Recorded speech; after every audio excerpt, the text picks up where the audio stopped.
भारतीय किसान यूनियन अम्बावता जिंदाबाद जिंदाबाद, भारतीय किसान यूनियन अम्बावता जिंदाबाद जिंदाबाद, चौधरी ऋषिपाल अम्बावता जिंदाबाद जिंदाबाद, चौधरी ऋषिपाल अम्बावता जिंदाबाद जिंदाबाद। जग्गी पहलवान प्रदेश संयोजक, दया प्रधान जी प्रदेश उपाध्यक्ष, हमारे परम आदरणीय यशराज प्रमुख जी प्रदेश उपाध्यक्ष, चाचा प्रताप नागर जी नारायणपुर से प्रदेश सचिव, गजब सिंह प्रधान जी बुरसतपुर से प्रदेश सचिव, हमारे परम आदरणीय बाबूजी सूबेदार गिरिराज सिंह राष्ट्रीय वरिष्ठ कार्यकर्ता। हो साजने साच बता कित जा रे, गूंजे ऋषि पाल के नारे, आज दे हाथ में गोरी किसान यूनियन की जाऊं पंचायत में, साजन साच बता कित जा रे, गूंजे ऋषि पाल जी के नारे, आज दे हाथ में। गोरी किसान यूनियन की जाऊं पंचायत में, साजन साच बता कित जा रे।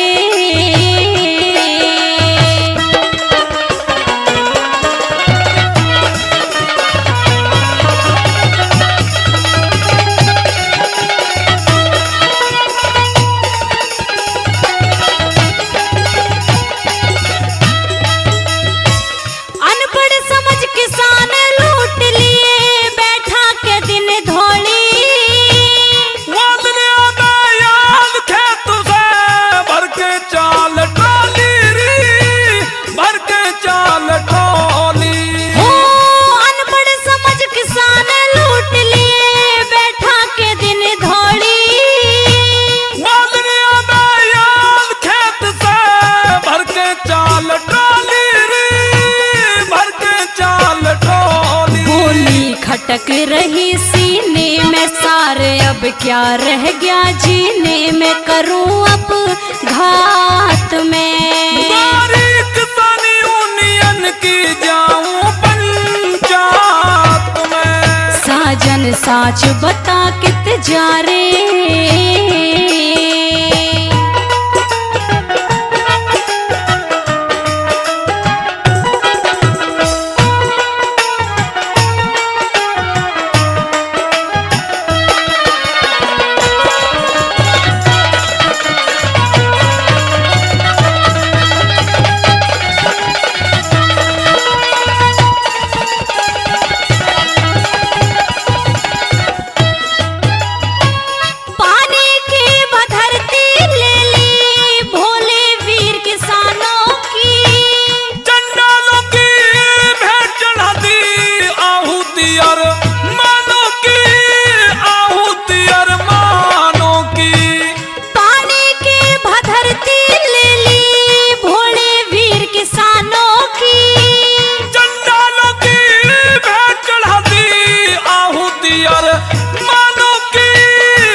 ब्याही ब्याही कहरी, अब ना कसर नास में रहरी, बाकी ना गात में। गोरी अपने भी हो दूर बुरे हालात में। हो साजन साच बता कित जा रे।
जग्गी की सरदारी काम सब बंद करे सरकारी, दिन और रात में।